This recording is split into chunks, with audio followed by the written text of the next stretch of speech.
বন্ধুরা, ঘূর্ণিঝড় পেঞ্জলের আপডেট কিন্তু অনেকটাই পরিবর্তন হয়ে গেছে আবারও। এখনকার সময় যে আপডেট দেখতে পাচ্ছি, বঙ্গোপসাগর থেকে ঘূর্ণিঝড় পেঞ্জল ধেয়ে আসতে পারে দক্ষিণবঙ্গের দিকে। এই ঘূর্ণিঝড় পেঞ্জল ল্যান্ডফল করার আপডেট 27 তারিখ থেকে 28 তারিখ। এরই মধ্যে কিন্তু আরও 3 থেকে 4 দিন হাতে বাকি আছে, যার কারণে আগামী দিনে এই ঘূর্ণিঝড় পেঞ্জলের আপডেটটা পরিবর্তন হতে পারে।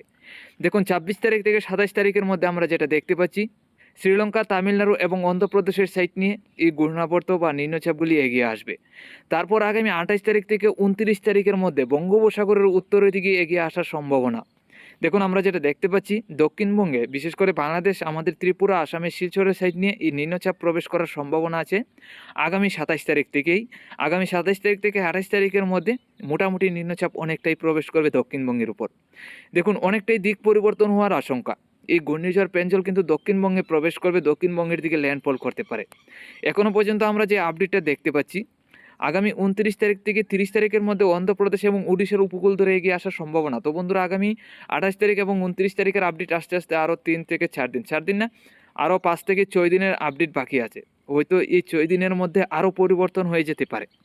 দক্ষিণবঙ্গে এখন যেটা দেখতে পাচ্ছি, আমরা নিম্নচাপ প্রবেশ করার সম্ভাবনা আছে ঘূর্ণিঝড় পেঞ্জলের কারণে 28 তারিখ থেকে 29 তারিখ, এই 2 দিন।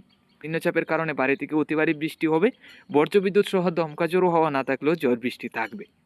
তো এখনও পর্যন্ত আমরা যেটা দেখতে পাচ্ছি, 26 তারিখ থেকে 27 তারিখের মধ্যে 70 থেকে 80 কিলোমিটার গতিবেগ নিয়ে অন্ধ্রপ্রদেশ, তামিলনাড়ু, এছাড়া মনে করো শ্রীলঙ্কার সাইড নিয়ে নিম্নচাপগুলি থাকবে, যার কারণে 26 তারিখ থেকে 27 তারিখ শ্রীলঙ্কা, তামিলনাড়ু, অন্ধ্রপ্রদেশের দিকে ভারী থেকে অতি ভারী বর্ষণ হবে। তারপর আস্তে আস্তে এই ঘূর্ণিঝড়ের দিকটা পরিবর্তন হবে, বঙ্গোপসাগরের উপকূল ধরে একদম উত্তরের দিকে এগিয়ে আসবে।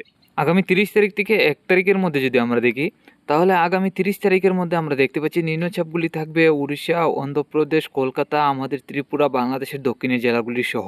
তাতে এই সব জেলায় ভারী থেকে অতি ভারী বৃষ্টি থাকবে। 1 তারিখের মধ্যে গেলে নিম্নচাপ বা বৃষ্টির পরিমাণ কমে যাবে।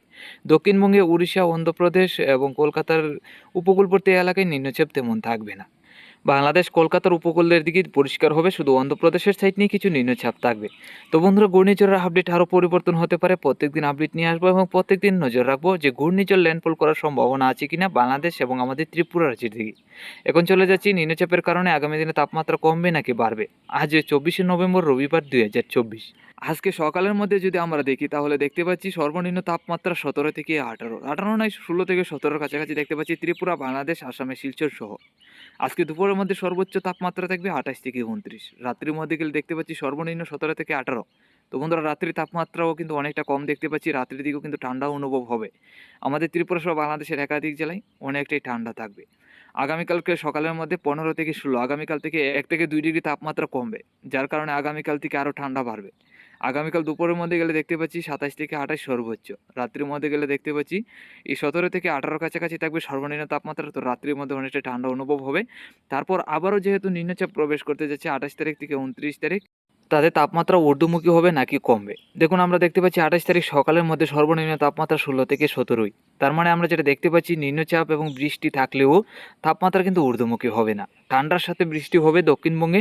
আগামী 28 তারিখ 29 তারিখের মধ্যে ভারী থেকে অতি ভারী বৃষ্টি, দিনভর মেঘলাভাব, এরই মধ্যে সারা দিনভরই ঠান্ডা অনুভব হবে দক্ষিণবঙ্গে। কনকনে ঠান্ডার সাথে বৃষ্টি হতে যাচ্ছে 28 তারিখ থেকে 29 তারিখ এবং 30 তারিখ পর্যন্ত, এই 3 দিন। তো বন্ধুরা, ঘূর্ণিঝড়ের আপডেটটা হয়তো পরিবর্তন হতে পারে দক্ষিণবঙ্গে, বিশেষ করে বাংলাদেশ এবং ত্রিপুরা রাজ্যের দিকে ল্যান্ডফল করার সম্ভাবনাও থাকতে পারে। আগামী দিনে অনেকটাই পরিবর্তন হয়ে যেতে পারে। তো প্রত্যেকদিন আপডেট নিয়ে আসবো এবং প্রত্যেকদিন নজর রাখবো। আমাদের চ্যানেল নতুন হয়ে থাকলে আমাদের চ্যানেলটাকে সাবস্ক্রাইব করে অল বেল আইকন বাজিয়ে রাখুন এবং আমাদের সাথে থাকুন প্রত্যেকদিন আপডেট সবার আগে দেখার জন্য।